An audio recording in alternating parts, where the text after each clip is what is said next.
با کوله‌باری از تجربه الیاس پاکدل در مقابل نیروی جوانی سعید عباسی. ببینیم که امروز این فوت کوزه‌گری آخر رو به سعید یاد داده یا خیر، چون مربی و شاگرد در مقابل هم قرار گرفتن.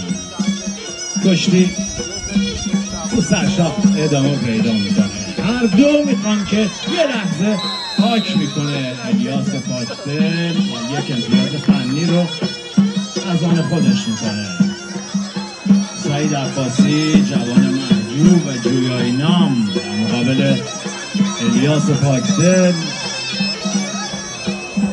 جدوکار تیم ملی، عضو تیم ملی جدو و کراش کشور و عنواندار خطه پهلوان خیز اسفراین که در حال حاضر مربی جوانان ارکان هست و در مقابل شاگردش قرار گرفته.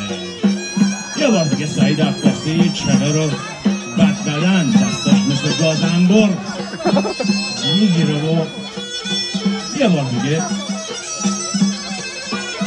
فن این رو برای خودش آماده میکنه که بزنه و سوت داور هست که کشتی رو متوقف میکنه.